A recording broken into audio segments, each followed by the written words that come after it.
kola libanda eza bon moi ola libanda bo bakacho Gillette na Mkongo mikolo musu ba melati ya rouge mutakala mais boboti bana metant boboti bomoni bazo consommer mbongo pona malade bokome ko benga bango bandoki ko na vision vienga nenga ko na vision tabenga nao pona ni oyi mutu makasi hier andolati 19. Bonjour à toutes et à tous. Une fois de plus, merci pour votre attention particulière, votre attention soutenue à l'émission Autososola.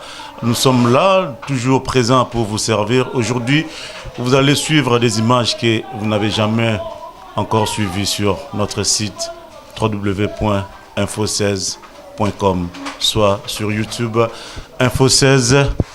Là, vous allez nous suivre. Aujourd'hui, Toglobela Likamotel Bongo, Banana Bisso, Omi Tobengaka, Bana Batika, Bango Boye, Bachege, comment va vivre Nakati, ya Banda Koibombaka Bango, comment Banda Kango Zakanini, Nyonsona Bokoe Bango. Tout ça, na maison moko d'accueil. Oyo créé bongo na Père Franck Batming ya poto boyebi Moussa Makasa sana kata Kishasa makamoze le kanina tout ça na kata commune ya Kasavubu avec papa Etienne qui est l'un des responsables de ce centre. Avec lui koyeba kosa et sabiso toyeba makamole ga ndengeni ni bino bana poto bozana poto mais en réalité Père Kishasa vous amalamu koyebaka yango. Bonjour papa Etienne tukutu na bureau na musala vraiment. D'abord, merci. Nous disons que nous avons Tanayo, Tosolanayo. D'abord, nous avons merci Mingi. Bon, nous allons dans la commune de Kasavubu, na Balabala Popo Kabaka 38. Nous allons dans le centre Otobengi foyer Père Franck. Les autres là-bas, na Mikeo, bazali na âge ya 6 kino 15 ans.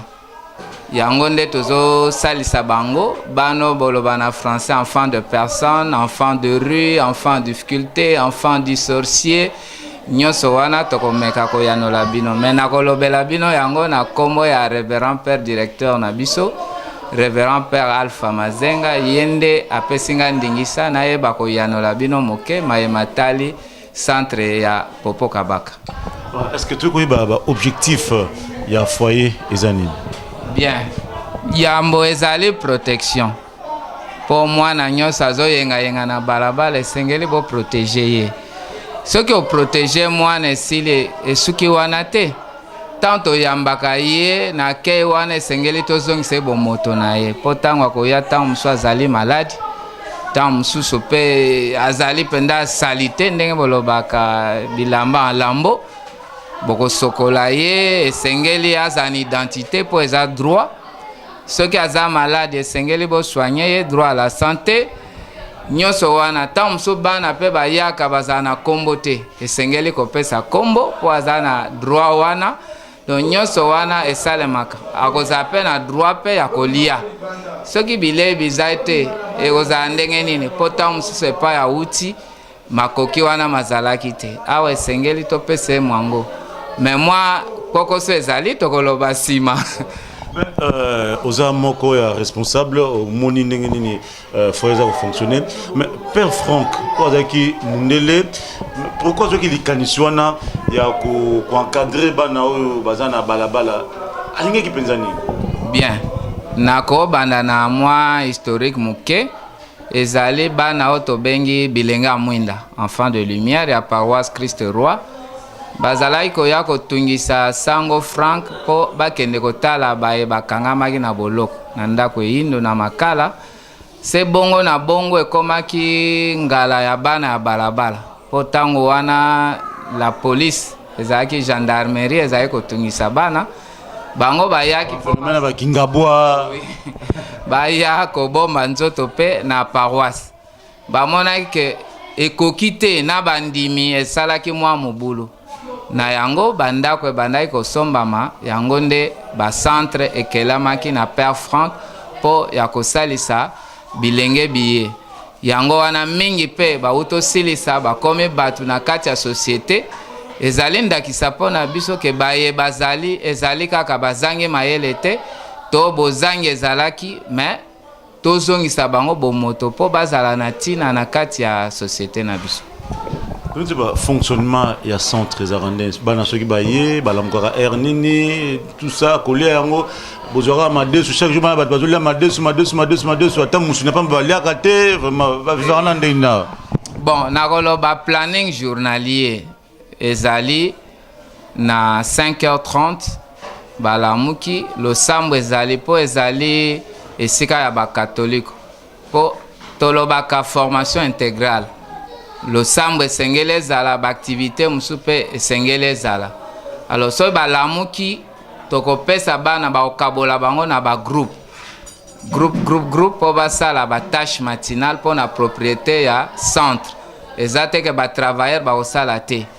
Nsima nango bango mei bakosokola ben bakotia bango na bagroupe basokola parce que batranche d'âge mpe ezalaka o bakoli baza na âge ya puberté baza ndenge moko te no aza na 6 ans to 7 ans.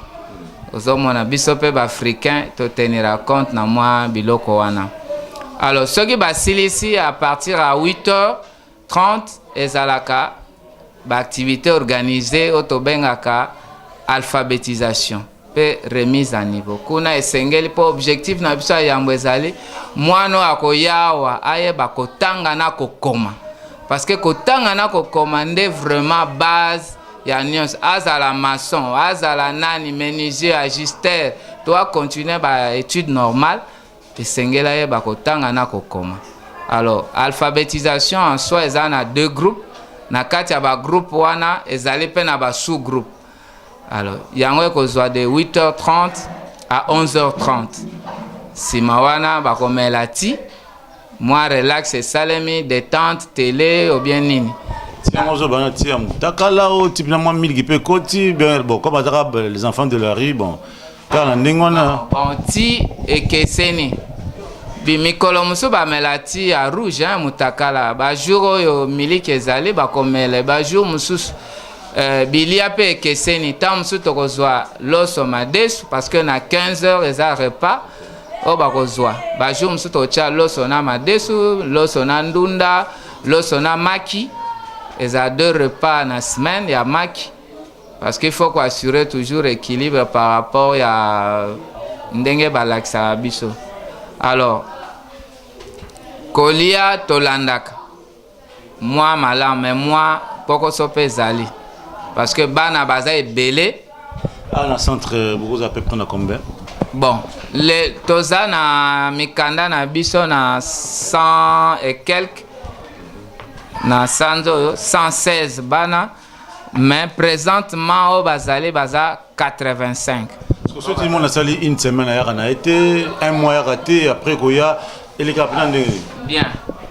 Bon bana omone dynamisme toza na milieu ya Victoire ba marché Gambela Jakarta et puis stade de Martyr stade Tata Raphaël nyonso wana kwatiraka bana po bana baza facilement manipulable bazolanda koto oyo mbongo ezali po mingi ezali makoki na kati ya mabota eza te. Or il faut kolongola bango na situation wana po mingi tant okendeke ba descente sur terrain oyo tosala ba médiation na ba famille koluka ndenge nini boyokani ezala kati ya mwana na libota ntango mosusu bana mpe ebele bazaka na baza tobenga enfant confié. Papa baboti baza na intérieur mais batindi awe pa noko to tantine mais tantine mpe makoki eza te bakokosela mwana azali ndoki. Alors bamosusu baza bepileptique banemi SS nyonso wana omoni soki toke mosika baexamen prénuptiaux baboti basalaka te mais boboti bana mais tant boboti bomoni bazokonsome mbongo mpona maladi bokomi kobenga bango bandoki.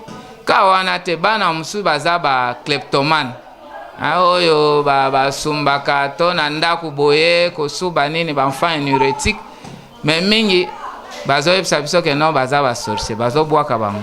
Biso tant tokozwa bango to accueillir bango soki olandi bango kosala baentretien psychologue akoya akosola na bango bandeko enquêteur toza na bango okomona ke en réalité problème ezali socio-économique.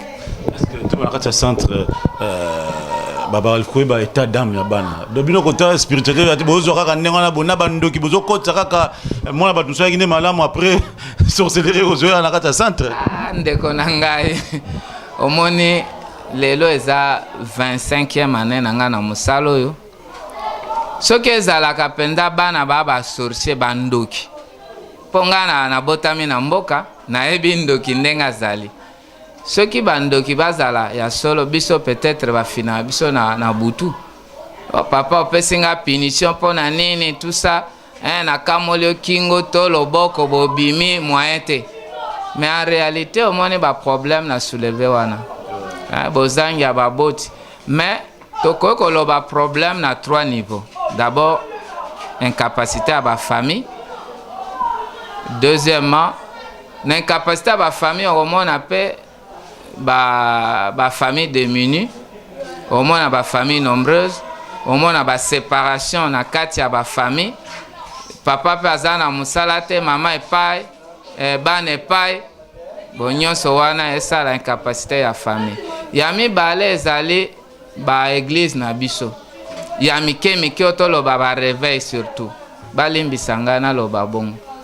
Po jamais aucune église protestante ou kimbangisi balobi tala zandoki yendoki na yo mwana na yo omoni ozo mbongo na suka sandate ezali mwana no to na catholique non jamais baloba sambela po nzambe ayamba le sambo na yo ozomona wana deuxième partie. Troisièmement l'état na biso asengela futa mutu salaire esengeli nga naza na bana motoba kolobi to nga personnellement tant na kolaki na yebaki te que crise ezalaka boye te na yebaki te po papa na biso azalaki infirmier bazo fute bien toza na camp infirmier na monaki besoin nini na oya kutu Kinshasa totanga bien tout ça bon tu vois un peu par rapport na lelo. Voilà, toujours continuer toujours dans la www.info16, c'est simple pour avoir toutes les informations dans la Mboka Ndezoleka, donc beau s'abonner, donc sur vos matériels à écran vraiment la place il y a une mention là s'abonner, donc là vous aurez automatiquement toutes les informations, toute la publication dans le site Nabiso, donc beau s'abonner trop pour que vous ayez information l'homme de Dieu, pasteur Richard Madeka, Yomoroyoki, dans l'église des réveils, côté on a bossé à Makasi, Mami Musungu, depuis Suède, Nabi qui est contre-état, mais Abisso Fidélité Fouta, donc, et vous avez malamu, beaucoup bon penza. Pour s'abonner davantage, donc Taba Mama Kilo, Mami Musungu, et puis Tobosanité, et Dindonga, la Nakatia, Evry Mokonza Evry, donc Bozawana, donc toujours Nakati, il y a Masolo Nabiso, toujours continuer, n'a papa Étienne, mais papa Étienne, comme ça, tu là, encadrement, c'est pas facile. Nous toujours mon abana, nous avons taboué, on peut tout passer, mais elle est rappelée pour vous maîtriser, bango. Bien, au moins, d'abord on accueille, tant au Yamba Moana. To sali fiche na ye o e bandi dossier na ye à partir a wana tokoye bandenge nini orienté ya liboso biso me éducateur to sa ba entretien ce que moi na pe amoni ke masolo to so na ye tuti ye asenge biso wana comme écoute to ko so na ye to yoki ye oui balobaka tango ye premier jour tina motif oyo longwenda kuna bino akolobati mais biso to yebi so neti bokangi ndoki bosaka nini bongo biso ndimaki ndoki wana biso ndimango te to yebi ke moi ndimika za ndoki yoke boyango oui parce que scientifiquement eza non vérifiable mais culturellement to ko ndima mais to ndimango te parce que toza na cadre moko ya ko aider ya ko accompagner mutu. Ce que vous avez accompagné Moutou, jamais vous avez dit que non, vous avez bandit déjà incriminé été. Papa Etienne, est-ce que vous n'avez pas sango ba délivrer ou bien rendre mais botike kana kindoki nae mais aya aliaka akende nae. Te biso to même pas sango délivrer te Moutou na Moutou mwana wana centre azali brazana église nae. Dimanche mwana nyonso akenenda ko nzambe nae. Mais ceux qui sont dans le centre, moi, mes scènes locales, anniversaire, il y a centre, excursion, nini, le sambo, to pesa na ndenge ya ba catholique. mais moi naza libre asala geste wana ou pas. Exact. D'abord lupango eza béni. Pour na yebisa que avant biso tokota na lupango yo cardinal Echu na mapango mosusu ezalaki malula babénisa yango esili ndenge bayaka anniversaire bosali prière même bandeko ya réveil mosusu bayaka te ntango baya kobonzelaka mwa losambo ezalaka. Et puis, de délivrance, je crois que le pasteur Richard Madeka a contredire peut-être on a monnaie à le pasta donc de l'Oga Abino va catholique bon ma case de délivrance c'est bon c'est normal bon ça ne pas dans la situation ana papa na ko pesa exemple moko mwana moko ayakawa tango wana totongi banda kote ka lupango apamba bazoki se pota wana mutu aye akoti abando tanga na mashakado awa na bakimbangiste na sayo tango akoti 4e nga yebsia en tout cas ça ne vaut pas la peine pona nini okota ba commercial wana kota wana bakimbangiste na item technique médicale pour remplacer papa infirmier na biso akomi mukolo oya kosala wa mwana pe andimaki azongi akomi ni tem aye ake ni stem asilisi abandi kosala biso lobi te tu es encore trop jeune okokende kota siko penda na faculté ya médecine akoti lelo mwana wana akomi médecin ayaki aona fiancé na ye soki combien de fois nayebi te bana pe bayebi tozwaka bano nyonso basilisa baleka wa lokola témoignage. Vous comprenez? Moi, na tan ba beta ki lichette balobi papa na akufi azali sorcier. Mais azwa délivrance c'est pas wapi. Si lelo a continué à silisi ameminga pe na mutuka na ye nga na sali 25 ans na somba mutuka te a voyager ba poto azwa délivrance c'est pas nan. C'est Dieu seul qui délivre. Voilà, donc mention spéciale à monsieur l'abbé Hugues Ndongi Sila plutôt na Katia paroisse Saint-Alphonse na Matete et puis tout ça était abbé Chimanga Guy donc depuis Poto donc yangoyo donc bino sozo na biso dozo continuer voilà to comme presque na suka to senga na bino bandeko na biso bana Poto vraiment les fils que moi muke bozanango vous appelez malam bientôt au moins to ça l'entretien na bana ne ba solo la paix et puis aux amalam ne fils que ya mingité c'est le geste qui compte to sengité ba millions de dollars ba millions d'euros te attends moi 100 euros 50 euros tu vu que ba sen nzambe boze belé na kata poto ba bozo tozo sambela mais bible ici so pesa et couper ça biso. Donc moi j'ai fait cette expérience là. Il y a mon cœur on peut ça à gauche, moi peut nous amazon à droite. Pourquoi pas? Oh comme contribution dans na kati ya émission ya ngoyo, info 16 ya ngoyo. Donc tout ça on a boyé à respect à tout ça na awa donc lukau donc tout ça beta masolo nezele ka awa. Donc je crois papa en fait ça sur ba difficulté au bazo ko bazana on a kati il y a foyer Père Franck, dont Père Franck a soutenu sa koufa. Mais quand même, c'est une félicitation pour la bande de Konabiso. Bien que, malgré tout, bien que Père Franck a koufi Mazan Abisso à travers l'œuvre Naye, mais nous, le Noir, nous continuons à pérenniser l'œuvre Oyo. Donc, Papa Etienne, une fois de plus, à travers responsable, il y a centre et à Monsieur Labbé, donc on peut nos félicitations. Voilà. On peut se faire numéro de contact. D'abord, il y a des difficultés. Et puis, il y a des choses. Il y a solo Kokoso et Zaebele. Na bandeko bakoyo kabiso, bayoka kolela biso. Yambo mwano to yambi. Azana bilamba e pasuka. Esengeli to pese lamba. Soki to zana ngote atato sokoli aoza mutakala. Pasi aliboso.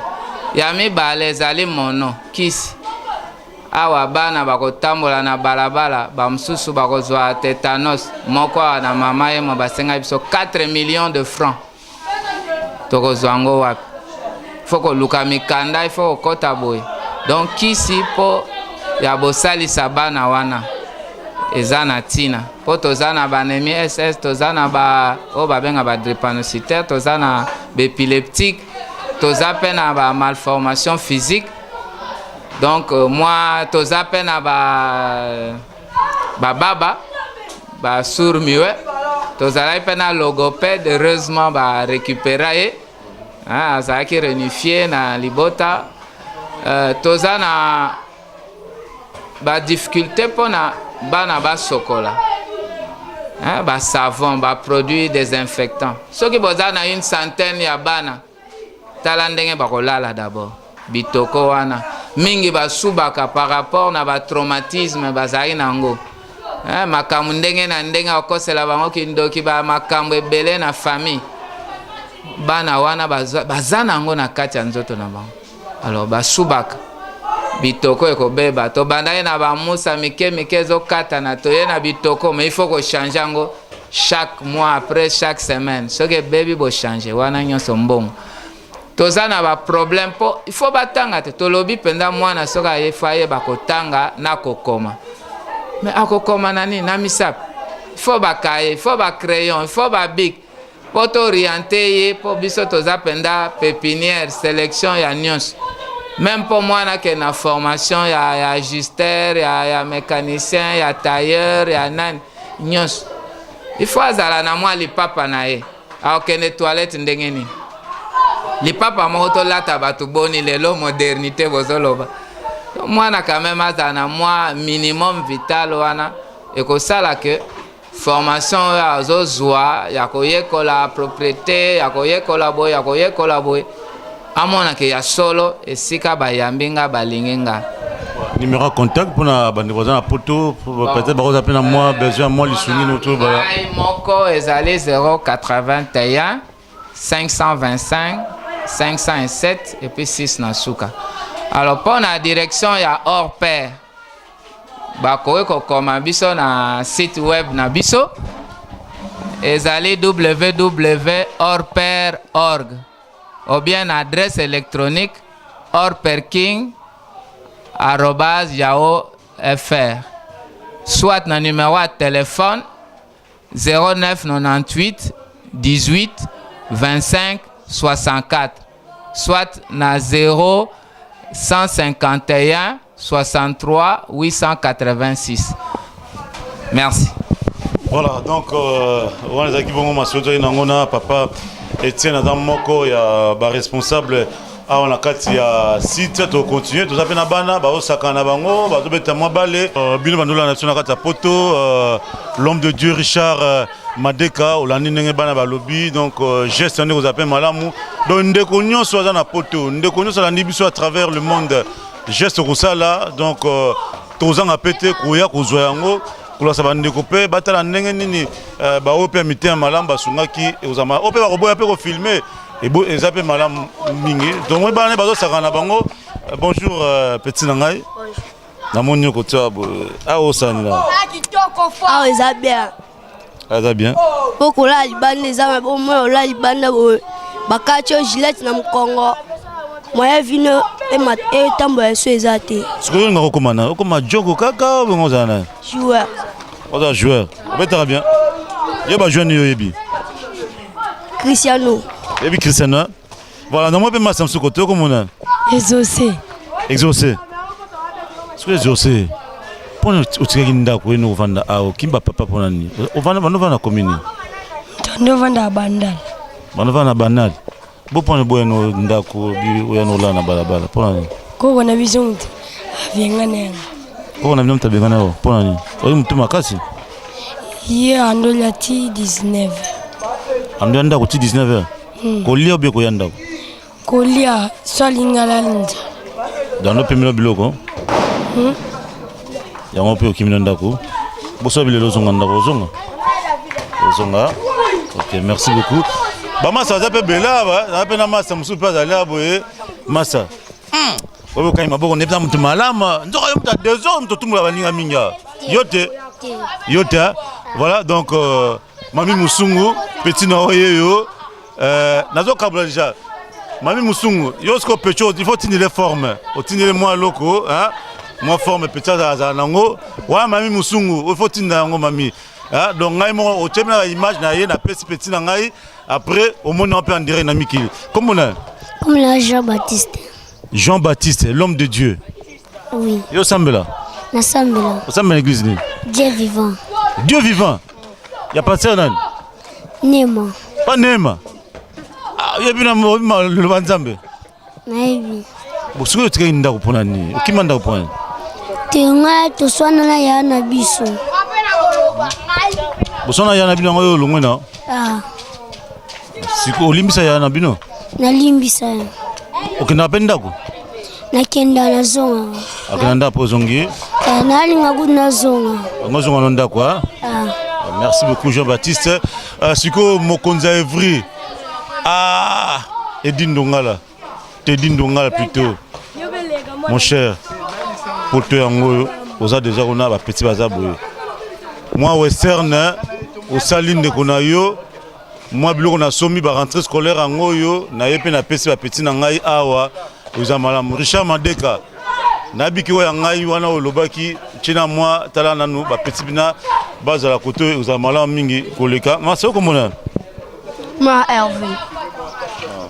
Comment on dit? Hervé. Hervé. Kankou. Otanga ka? Otanga. EP9 Selimba. Ah, classe ni. 4e. En 4e. Otanga bien. Ah, merci beaucoup. Hein? On demande ça. Nous continuons à faire un tour. Nous avons un dépôt. Bon, dépôt ça mounene, mais nous avons un bloc papa tient sur Azara puis maman. Bonne maman. Madame papa. Comment est maman? Comment l'angai singa Sylvie. Voilà, maman Sylvie. Tout le monde va macabre. Vous en avez poulailler ou bien? Tu as poulailler, tu mets tes armes à ferme na ONG na biso. L'herbe Mike wa soso ba bota kayango batinde la biso pour na bana kolia. Mais pas na plus de centaines na bana 116 mais biloko na zomona moi de saka loso on bina bana ba kolia pena maman. Papa ne omone biloko ba pesa biso moyenne 50 enfants seulement. Mais tous en effectif ya bana bazali plus de 50. Donc yango ano moni ndengo moni biloko eza bongo.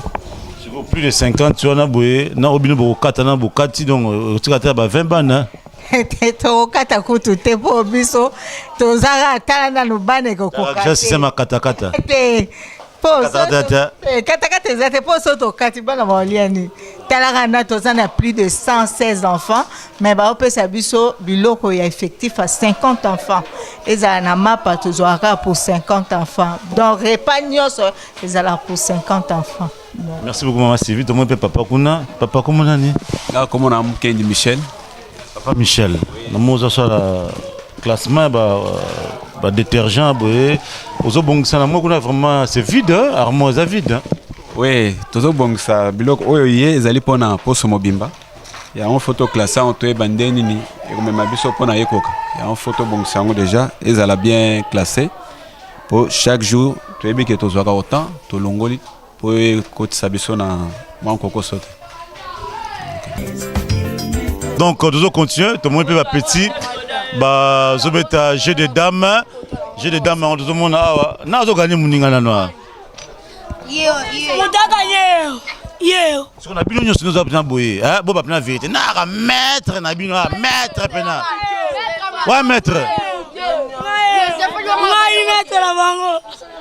Maître, mutabeta muninga nete.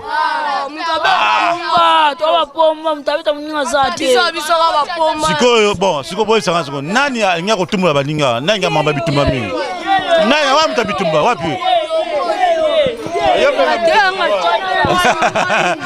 voilà merci beaucoup donc bande onanga ya poto besoin na biso à travers le monde d'Afrique du Sud Angola partout besoin de ambiance ezali côté za côté cuisine cuisine côté balambaka makamto de kaka donc besoin de tout ça merci beaucoup et puis côté kunapé eza donc réfectoire côté la personne sur baliaka bazolia et puis Nintendo peut tout le monde côté on Nintendo zali donc la personne sur ba beta ba film pour la moment ba détente bandeko na ngai bozomona écran ezali ya boye mais eza ya kobeba bozomona eza mpena kobeba bandeko na poto bandeko na Afrique du Sud bandeko na États-Unis donc bamasa oza ebele baeme mopompa donc babwala donc boza na mikili ne fils que moi écran kaka ya pamba botine bana na biso eza malamu mingi vraiment toujours continuer de bapesi baka na bango awa. Voilà un peu Maramdeng Zali. Chers amis, nous sommes presque arrivés au terme de notre émission de ce soir. Mais avant de boucler la boucle, nous Aris Aroya, donc Aris Lukao. Bonjour Aris. Oui, bonjour. D'abord, merci à Nengue au Facilité Bisso, au Moussala Outu, à Nakati, à Foyer, Père Franck, à Kassavubu. Un mot, na Bandémos Pazola Nabiso à travers le monde. Ok, bon, Naï Naza Aristote Lukao, je fais partie de la fondation Michael Guanika. ONG Orpère ESA parmi mes partenaires Nabiso.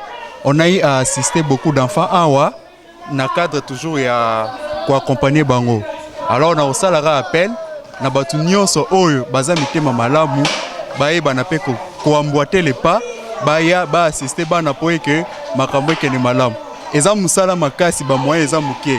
Mais ceux qui doivent se soutenir entre nous, ça sera vraiment une grande chose.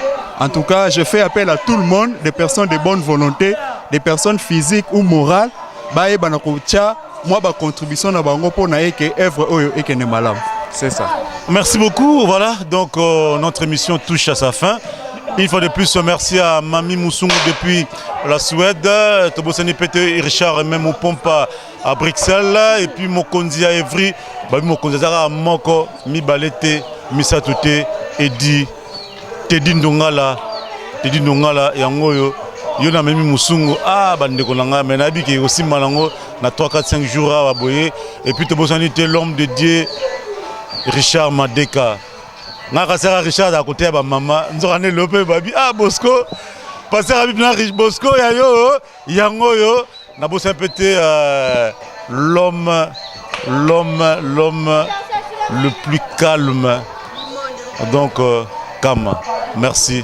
Botika malamu Nzamba Sungabiso et tous à distraiter.